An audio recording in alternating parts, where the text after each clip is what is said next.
बहुत हर्ष का विषय है कि कल पार्टी का स्थापना दिवस है। 42 साल कल पूरे हो रहे हैं भारतीय जनता पार्टी के स्थापना के समय से। पार्टी ने विभिन्न प्रकार के कार्यक्रम लिए हैं। सुबह राष्ट्रीय अध्यक्ष जी का भारतीय जनता पार्टी के मुख्यालय पे ध्वजारोहण होगा और डॉक्टर श्यामा प्रसाद मुखर्जी, पंडित दीनदयाल जी के प्रतिमा पे माल्यार्पण वो करेंगे और रक्तदान शिविर का भी यहाँ पे शुभारंभ करेंगे। हम सबका सौभाग्य है कि ठीक 10 बजे माननीय प्रधानमंत्री जी का देश भर के कार्यकर्ताओं को पार्टी के स्थापना दिवस के संबोधन प्राप्त होगा। 956 जिले हैं सांगठनिक दृष्टि से भारतीय जनता पार्टी के, 15,732 मंडल हैं और लगभग 10 लाख से अधिक बूथ हैं।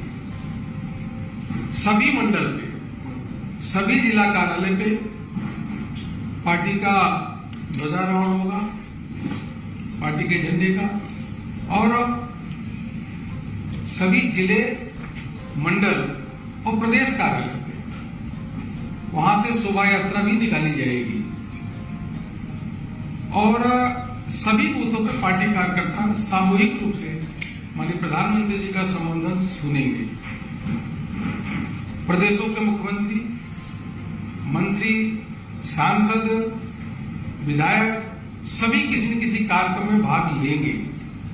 क्योंकि सदन चल रहा है तो संसद सदस्य जो है वह भारतीय जनता पार्टी के पार्लियामेंट्री एनेक्सी के जो ऑडिटोरियम है उसके पास वो कार्यक्रम में भाग लेंगे।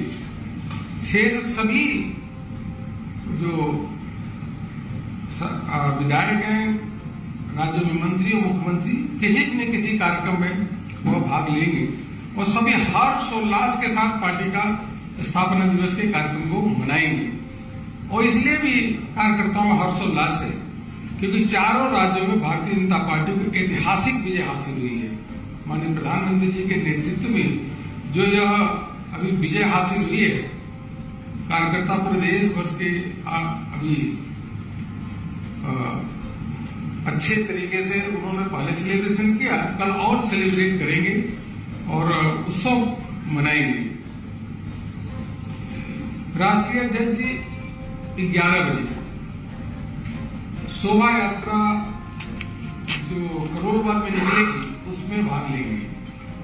पुनः प्रधान माननीय राष्ट्रीय अध्यक्ष श्री जेपी नड्डा जी 11 बजे करोल बाग में जो दिल्ली का जिला है वहां पे जाकर के शोभा यात्रा में भाग लेंगे। इसी प्रकार से 7 तारीख से पार्टी ने तय किया है माननीय प्रधानमंत्री जी के मार्गदर्शन में, माननीय राष्ट्रीय अध्यक्ष जी के निर्देश पे कि पूरे देश भर में 7 तारीख से 20 तारीख तक सामाजिक न्याय पखवाड़ा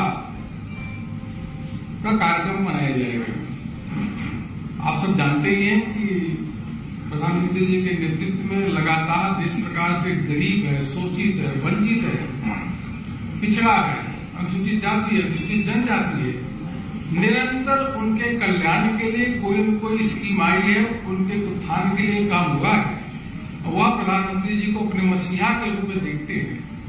इसलिए सामाजिक न्याय जो पखवाड़ा उसके माध्यम से केंद्र सरकार के जो जन कल्याणकारी योजनाएं हैं उनको जिले और मंडल तक ले जाने का काम भारतीय जनता पार्टी के कार्यकर्ता निरंतर 15 दिन तक करेंगे और एक दिन एक कार्यक्रम योजना के लिए समर्पित है। उदाहरण के रूप में 7 तारीख आयुष्मान भारत, हम सबको मालूम है कि 8,683 जो है आज पीएम जन औषधि केंद्र है जहां पे 50% से लेकर 90% दवाइयां सस्ती मिलती है। उन जन औषधि केंद्र पे जाना, लोगों से बात करना, जन जागरण करना, यह कार्यकर्ता काम करेंगे। जिले में प्रेस कॉन्फ्रेंस होगी और इसके माध्यम से प्रधानमंत्री जी का धन्यवाद व्यक्त करेंगे।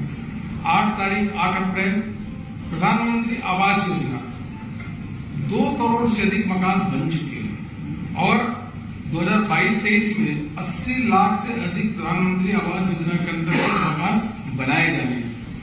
आज आम व्यक्ति जो गरीब है एक ऐसे अच्छे मकान में रह रहा है जिसमें लाइट भी है, उसमें शौचालय भी है, सब प्रकार की सुविधा है और प्रधानमंत्री जी को बहुत धन्यवाद दे रहा है। इसलिए वह लाभार्थियों से मिलना और प्रधानमंत्री आवास योजना इसके बारे में अधिक से अधिक जानकारी देने का काम करेगी। नल से जल और हर घर जल, यह पहले सपना लगता था कि क्या कभी हर व्यक्ति को नल से शुद्ध पीने का पानी मिल सकेगा क्या। देश की आजादी के बाद जिन्होंने शासन किया वह यह नहीं कर सके। माननीय प्रधानमंत्री जी के ने अगस्त 2019 में यह जल जीवन मिशन की शुरुआत की और उसके माध्यम से 6 करोड़ से अधिक घरों में नल से जल पहुंच चुका है।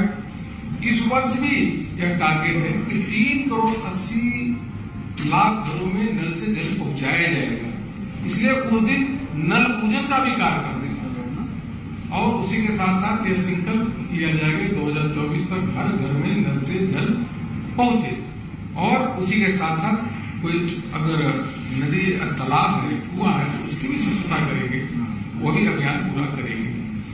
पीएम किसान योजना 10 तारीख को हम लेंगे। किसानों के अकाउंट में सीधे सम्मान निधि पहुंचना यह बहुत बड़ी बात है और किसानों के लिए अन्य प्रकार के जो कार्यक्रम लगातार प्रधानमंत्री जी के नेतृत्व में सरकार ने किया उन योजनाओं को भी बताने का काम करेगा। प्रधानमंत्री फसल बीमा योजना, नीम कोटेड यूरिया से लेकर के जो क्रॉप पे जो नुकसान होता था पहले आप सबको मालूम है कि पहले 50% नुकसान होता था, तब भरपाई होती थी, 33% पे भरपाई होगी।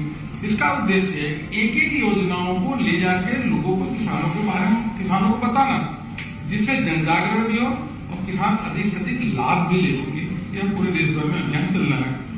इसी प्रकार से 11 अप्रैल ज्योतिबा फूले दिवस के रूप में मनाएंगे, उसके भी कार्यक्रम, विभिन्न प्रकार के कार्यक्रम, हॉस्टल में जाना, लोगों से संपर्क करना, उसका भी पुष्पांजलि करना प्रतिमा पे यह भी आयोजन करेंगे। 12 तारीख हम वैक्सीनेशन दिवस, टीकाकरण दिवस के रूप में मनाने का काम करेंगे।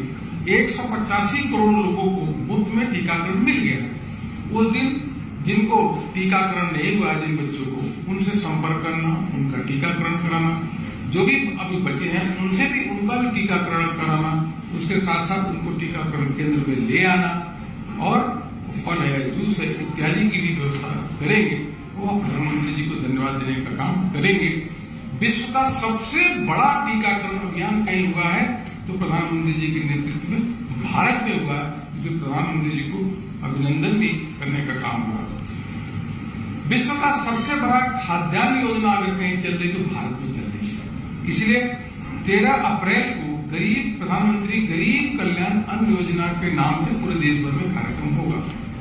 और ये सबको मालूम है कि अभी कुछ ही दिन पहले जो प्रधानमंत्री गरीब कल्याण अन्न योजना है उसका विस्तार सितंबर तक कर दिया है।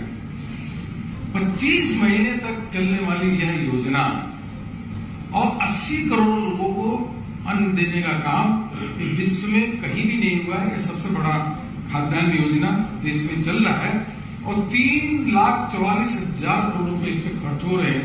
इस सबकी जानकारी लोगों को देंगे और उसके साथ साथ जो पीडीएस सेंटर है जहाँ पे अनाज मिलता है वहां पे भी जाके अपना जो जनप्रतिनिधि वहां पे भी जाएंगे, लोगों से बात करेंगे, उनका वीडियो भी शेयर करेंगे और उनके फीडबैक लेने का काम करेंगे।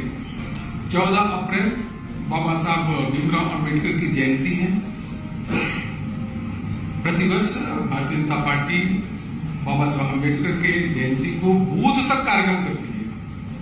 हर बूथ पे बाबा साहब अंबेडकर की प्रतिमा पे पुष्पांजलि करना और जो ऐसे लोग हैं उनके बीच में जो शोषित है, वंचित है, उनके बीच में जाना, उनसे बात करना, सेवा का काम करना, जैसे हॉस्टल वहां पे जाकर के संपर्क करना और बाबा साहब अम्बेडकर की जयंती को पूरे देश भर में कार्यकर्ता हर बूथ पे प्रभावी रूप से मनाने का काम करेंगे। इसी के साथ साथ माननीय प्रधानमंत्री जी ने जो पंच तीर्थ से लेकर के जो अन्य कार्यक्रम बाबा साहब के सम्मान में किए हैं, उनका भी चर्चा करने का काम करेंगे। उसी प्रकार से 15 अप्रैल अनुसूचित जनजाति कल्याण के लिए जो काम हुआ है, वनधन योजना की जानकारी देना, उसी के साथ साथ अनुसूचित जनजाति के समाज के लोग हैं, उनको सम्मानित करने का काम, जिन्होंने समाज में विशिष्ट काम किया है, यह भी काम करेंगे। यह पार्टी के कार्यकर्ता काम करेंगे और विभिन्न प्रकार की केंद्र सरकार की योजनाएं भी अनुसूचित जनजाति के लिए जो किया है, उसका भी प्रचार प्रसार व्यापक रूप से उस दिन कार्यकर्ता करेंगे। असंगठित श्रमिक के लिए 16 अप्रैल है, उस दिन भी हम लोग ई श्रम के जिनका नई रजिस्ट्रेशन हुआ उनका रजिस्ट्रेशन कराने का काम करेंगे। और 46,52,000 ऐसे लोग हैं, 46,52,000 जो 60 साल से अधिक उम्र हैं, उनको 3,000 रुपए का पेंशन मिल रहा है, इसकी भी जन जागरण करेंगे। 17 अप्रैल वित्तीय समावेश गौरव दिवस। माननीय प्रधानमंत्री ने 14 अप्रैल को ही जब 2014 में चुनाव जीत करके आए, उन्होंने लाल किला के प्राचीन से कहा कि देश के हर गरीब, हर नागरिक को वित्तीय समावेश सुनिश्चित करना है, हर व्यक्ति का अकाउंट होना जरूरी है और तभी और उसको जो लाभ है उसको डायरेक्ट पहुंचे। इस काम की शुरुआत हुई, कोई कल्पना कर सकता था कि गरीबों के अकाउंट ही नहीं थे। आज 44 करोड़ 88 लाख प्रधानमंत्री जन धन अकाउंट खुले हैं, 44 करोड़ 88 लाख। इसका मतलब यह अकाउंट थे ही नहीं लोग। इन लोगों का वित्तीय समावेश में कोई भागी ही नहीं था। कांग्रेस के शासन के बाद भी 6 दशक शासन किया, लेकिन ये लोग फाइनेंशियल इंक्लूजन में नहीं थे। और इसमें 44 करोड़ में से 57% अगर किसी का बैंक अकाउंट खुला है तो महिलाओं का अकाउंट खुला है। इसलिए उनके बारे में उनके साथ जाना, संपर्क करना, अटल पेंशन योजना की बात करना, प्रधानमंत्री जीवन ज्योति योजना, प्रधानमंत्री जीवन सुरक्षा योजना, उन सब योजनाओं का प्रचार प्रसार करना, जिससे अधिक से अधिक लोग उसका लाभ ले सके। 18 तारीख को स्वच्छ भारत मिशन का अभियान होगा। उस दिन स्वच्छ भारत अभियान में जो हमारे स्टैचू है, प्रतिमा है, उनके आसपास स्वच्छता करने का काम, नदी तालाब का स्वच्छता करने का काम, बावड़ी का स्वच्छता करने का काम, और उस दिन स्वच्छता के लिए ही पूरा समर्पण होगा।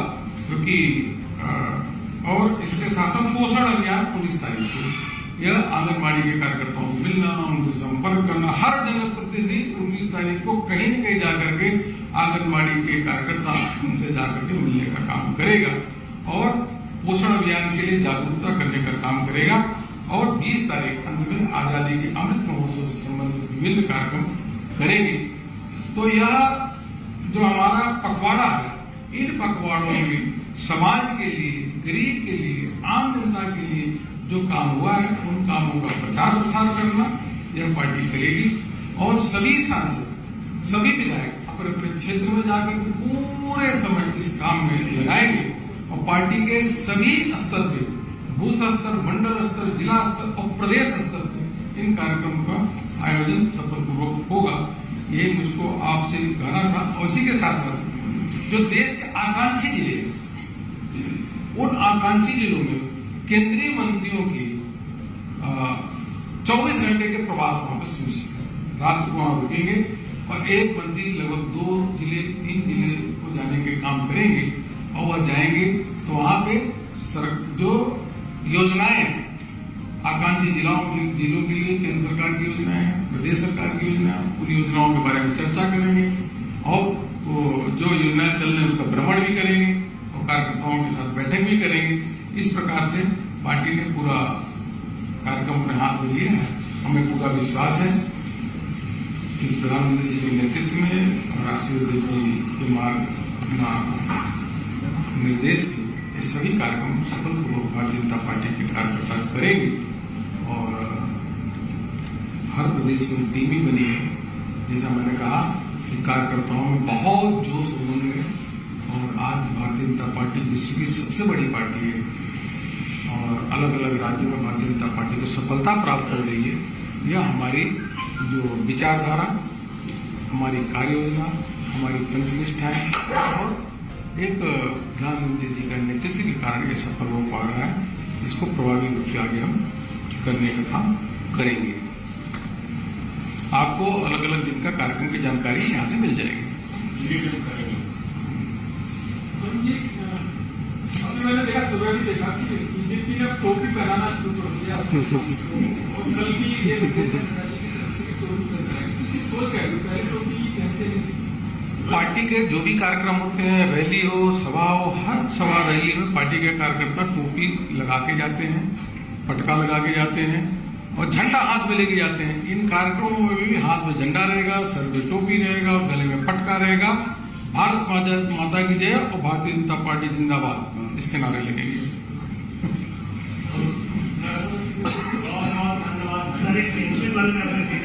हाँ जी, पेंशन का डेटा आपने दिया, पेंशन का हमने दिया जो 46,52,000 ये 60 साल से ऊपर के जो उम्र है उनको 3,000 रुपये